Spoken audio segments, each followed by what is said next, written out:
గత ప్రభుత్వ హయాంలో అనేక అవినీతి అక్రమాలు జరిగాయి. చివరికి స్వామివారి ఒక వజ్రపు ఉంగరం కూడా ఒక జడ్జికి గిఫ్ట్ గా జగన్ ఇచ్చారు అనే వార్త చాలా సంచలనం కలిగించింది.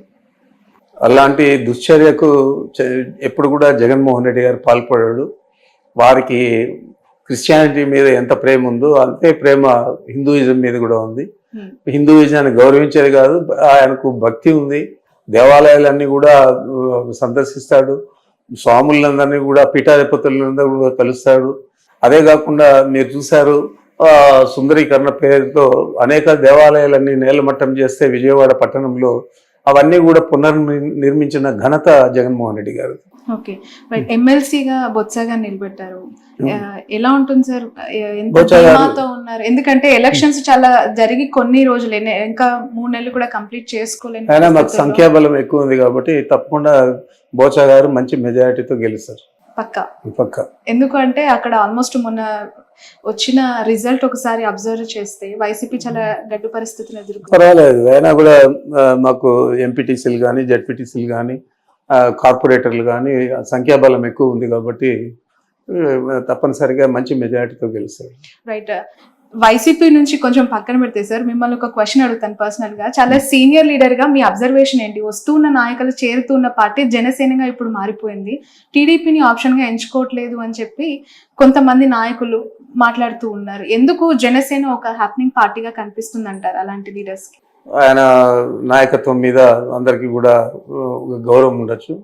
అదేవిధంగా చంద్రబాబు ఈ ప్రజా వ్యతిరేక కార్యక్రమాలన్నీ కూడా ఎక్కువ చేస్తూ ఉన్నాడు కాబట్టి ఆయన తెలుగుదేశం పార్టీలో చేరడానికి ఇష్టపడకపోవచ్చు. దానికి కారణాలు ఏవైనా కానీ వాళ్ళందరూ కూడా ప్రతిపక్షంలో ఉన్నట్లే. సార్, 2024 ఎన్నికలు కేవలం పవన్ కళ్యాణ్ యొక్క ఎఫెక్టివ్ వల్లనే ఈ రిజల్ట్ అంటారా? మీ అభిప్రాయం? 100%. దాంట్లో పవన్ కళ్యాణ్ వల్లనే 100%. అటు వైసీపీ ఓటమి, అటు కూటమి గెలుపు 100%. అంతలాగా పవన్ కళ్యాణ్ ఇన్ఫ్లుయెన్స్ చేశారంటారా AP politics? AP politics influence చేశాడా లేదా అనేది కాదు, వారికి సంబంధించిన సామాజిక వర్గం అంతా కూడా ఆయనకు గట్టిగా మద్దతు ఇచ్చింది. ఆ మద్దతు తెలుగుదేశం పార్టీకి ఉపయోగపడి ఎన్నికల్లో గెలవడానికి కారణభూతులే. ఓకే సార్, టీడీపీ పార్టీకి కమ్మ సామాజిక వర్గం బలం, జనసేన పార్టీకి కాపు సామాజిక వర్గం, మరి వైసీపీ పార్టీకి ఏ సామాజిక వర్గం? ఒకవేళ నిజంగానే అది నమ్మి ఉంటే ఈరోజు ఈ రిజల్ట్ వచ్చేదా అంటే? లేదు, లేదు. రెడ్లంతా కూడా చాలా మంది వ్యతిరేకం చేశారు. కారణాలు ఏవైనా కానీ రాబోయే రోజుల్లో మంచి ఫలితాలు వస్తాయని చెప్పి ఆశిస్తాను. రైట్, ఫైనల్లీ మొన్న రీసెంట్ గా తిరుమలని బండి సంజయ్, కేంద్ర మంత్రి, మీకు తెలిసే ఉంటుంది, తెలంగాణకు సంబంధించిన ఎంపీ. సో తను దర్శించుకున్నప్పుడు ఎర్రచందనం స్మగ్లర్ వీరప్పన్ వారసులు ప్రభుత్వం నుంచి పోవటం మంచి పరిణామమే, దీన్ని నేను స్వాగతిస్తున్నాను అంటూ మాట్లాడడం. అతనికి ఓనమాలు తెలియదు మా జిల్లా గురించి, మా ప్రాంతం గురించి. ఆడెవడో ఏదో ఎత్తిస్తే అది మాట్లాడాడు.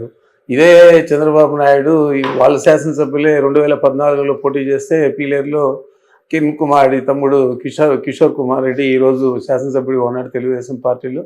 అతని గురించి పబ్లిక్ మీటింగ్లో ఎర్రచందనం స్మగ్లర్ వీరప్పన్ అన్నాడు. మరి ఆ వీరప్పన్న ఇప్పుడు వాళ్ళ పార్టీలో శాసనసభ్యుడిగా చేసుకున్నాడు. మేము రెడ్ శాండిల్ స్మగ్లింగ్ అనేది ఎంకరేజ్ చేయలేదు.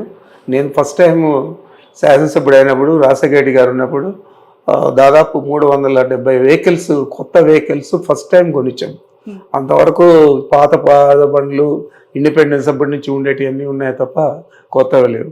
కొనేదే కాకుండా 24 డిఎఫ్ఓలు అంటే ఫారెస్ట్ డివిజన్స్, ఆ డివిజనల్ ఫారెస్ట్ దీనికి 1+4 ఆర్మ్డ్ ఫోర్స్ ఇచ్చాము. ఆర్మ్డ్ ఫోర్స్ ఇచ్చి వాళ్లకు సెక్యూరిటీగా ఇచ్చి రెడ్ శాండిల్ స్మగ్లింగ్ అరికట్టేదానికి కృషి చేసాము. చేసేదే కాకుండా చాలా మంది మీద అప్పుడు పీడీ యాక్ట్ కూడా పెట్టాము. మరి అదంతా కూడా ప్రజలకందరికీ తెలుసు, మనం ఏ విధంగా పనిచేసామని తెలుసు. మీ పరిపాలన వీరప్పన్ లాగా ఉండింది అని తన అభిప్రాయపడ్డారు. అదే నేను చెప్తున్నా, అతనికి ఓనమాలు తెలియదు, జిల్లా గురించి తెలియదు, మా రాయలసీమ ప్రాంతం గురించి తెలియదు. ఎవడో ఏదో చెప్పిస్తే అది ఊతబలికి మాట్లాడాడు. మరి దురదృష్టకరం. సార్, ఏ రాజకీయ నాయకుడైనా రాజకీయాల్లోకి వచ్చిన తర్వాత ప్రత్యర్థి అంటూ ఉంటారు. గెలుపు ఓటమి ఖచ్చితంగా అవి అనివార్యం. ఒకరికి గెలిస్తే మరొకరు ఓడిపోవటం అనేది అనివార్యం, ఇప్పుడు చూస్తున్నాం. కానీ మీకు చంద్రబాబు నాయుడుకి మీరు చదువుకునే దశ నుంచే గొడవలు ఉన్నాయి అని. ఏంటి సార్ అసలు ఎందుకు కొట్టాల్సి వచ్చింది? ఇప్పటి వరకు ఆ కొట్టిన ఇష్యూని ఇంకా కంటిన్యూ చేస్తున్నారు అనేది జగన్ గారు చేసిన కమెంట్. ఎందుకు కొట్టారు? అది నాకైతే గుర్తులేదు. అది ఇప్పుడు స్టూడెంట్ డేస్లో ఎమోషన్స్, సంతోషం, కోపం అన్నీ ఉంటాయి. బట్ అప్పటికి ఇప్పటికి పరిపక్వం చెందిన తర్వాత అలాంటి విషయాలన్నీ కూడా మనం మాట్లాడడం మంచిది కాదు. రైట్. చంద్రబాబు నాయుడు గారు మీరు క్లాస్మేట్సా సార్, లేదంటే సీనియర్ జూనియర్ కైండ్ ఆఫ్? ఆయన నాకు senior. 1 year సీనియరా? 2 years senior. Okay, right. Sir final 1 question. కాసేపటి క్రితమే ఏపీ హోమ్ మినిస్టర్ని వైఎస్ సునీత గారు కలవడం జరిగింది వివేక హత్య కేసుకు సంబంధించి డెవలప్మెంట్స్ విషయంలో. ఎలా చూడాలి సార్ ఆ ఇష్యూ? ఫ్యామిలీ ఇష్యూ ఎప్పటికైనా సాల్వ్ అవుతుందని నమ్ముతారు? ఎందుకంటే మీరు చాలా ఫ్యామిలీకి దగ్గరగా ఉన్న సీనియర్ లీడర్. ఒకవైపు షర్మిల చేస్తున్న కమెంట్స్, ఒకవైపు సునీత చేస్తున్న అలిగేషన్స్ ని జగన్ గారు సార్ట్అవుట్ చేసే ఆలోచన ఏమైనా ఉందంటారు? మరి ఆయన ఆలోచన నాకు తెలియదు, కానీ వీరిద్దరూ కూడా ఈ మొదటి నుంచి కూడా జగన్ గారిని టార్గెట్ చేసి ఈ కేసును పైకి తీసుకొస్తున్నారు తప్ప వేరే ఆలోచన లేదు. జగన్ గారికి నష్టం జరిగే విధంగా మనం ఏది చేస్తే బాగుంటుంది అని ఆలోచన చేసి షర్మిల గారు కానీ సునీత కానీ చేస్తూ ఉన్నారు తప్ప ఈ కేసు మీద వారికంటే ఎక్కువ శ్రద్ధ చంద్రబాబు నాయుడుకి ఉంది. చంద్రబాబు నాయుడు ప్రోద్బలంతోనే ఇవన్నీ కూడా సునీత కానీ తర్వాత షర్మిలమ్మ కానీ ఇద్దరు కూడా చేస్తూ ఉన్నారు. మరి ఇది వారి కుటుంబానికి సంబంధించిన విషయమైనా కూడా దీన్ని రాజకీయంగా రాష్ట్రం అంతా కూడా ప్రజల్ని నమ్మించే విధంగా వాళ్ళు ప్రయత్నం చేస్తూ ఉన్నారు. ఇదంతా కూడా చంద్రబాబు నాయుడు స్కెచ్ తప్ప వేరే కాదు. ఓకే, ఖచ్చితంగా షర్మిల గారు వెనక చంద్రబాబు నాయుడు గారు మాట్లాడే మాటలు కానీ ఆమె పబ్లిక్ మీటింగ్స్ లో చెప్పే విషయాలు కానీ ఇవన్నీ కూడా చంద్రబాబు దగ్గర నుంచి వచ్చేటే తప్ప సొంత ఆలోచన అనుకుందని నేను అనుకోవడం లేదు. సార్ ఎప్పుడైనా ఇన్ ఫ్యూచర్ జగన్ గారు షర్మిల గారు కలిసే అవకాశం ఉందని ఏమైనా భావించే అవకాశం? కుటుంబమే కదా మా, ఎందుకంటే ఈ స్థాయి బ్రదర్ అండ్ సిస్టర్స్ కాబట్టి ఏ స్థాయి కాంట్రవర్సీ అయినా కూడా సంస్కోవచ్చు, చెప్పలేము. ఎందుకంటే పార్టీకి ఇప్పుడు ఒక ఇబ్బందికర వాతావరణము, తను ఉండుంటే బాగుండేదని అభిప్రాయపడుతున్న కార్యకర్తలు కూడా ఉన్నారు. ఒకవైపు ఈ వైరం చూస్తూ ఉన్నాం. ఎలా చూడాలంటారు దీన్ని? ఏదైనా ఈ కాలమే నిర్ణయిస్తుంది. రైట్ సార్, ఇంత 11 సీట్లకి పరిమితమైన ఈ ఓటమి పైన మీ విశ్లేషణ ఫైనల్ గా ఏంటి? ప్రధాన కారణాలు ఎందుకు అటువైపు ఎక్కువగా మగ్గు చూపారు? మీరు ఇంత సంక్షేమం చేసినా ఎందుకు ఓడిపోయారు? కారణాలు ఏదైనా కానీ మనము రియాలిటీగా చూస్తే మనకు 11 శాసనసభ స్థానాలు వచ్చాయి. కాకపోతే మా అందరికీ కూడా మా నాయకుడి మీద నమ్మకం, అదేవిధంగా అతనికి ప్రజలు ఇచ్చిన మద్దతు 40% ఓట్లు ఇచ్చారు.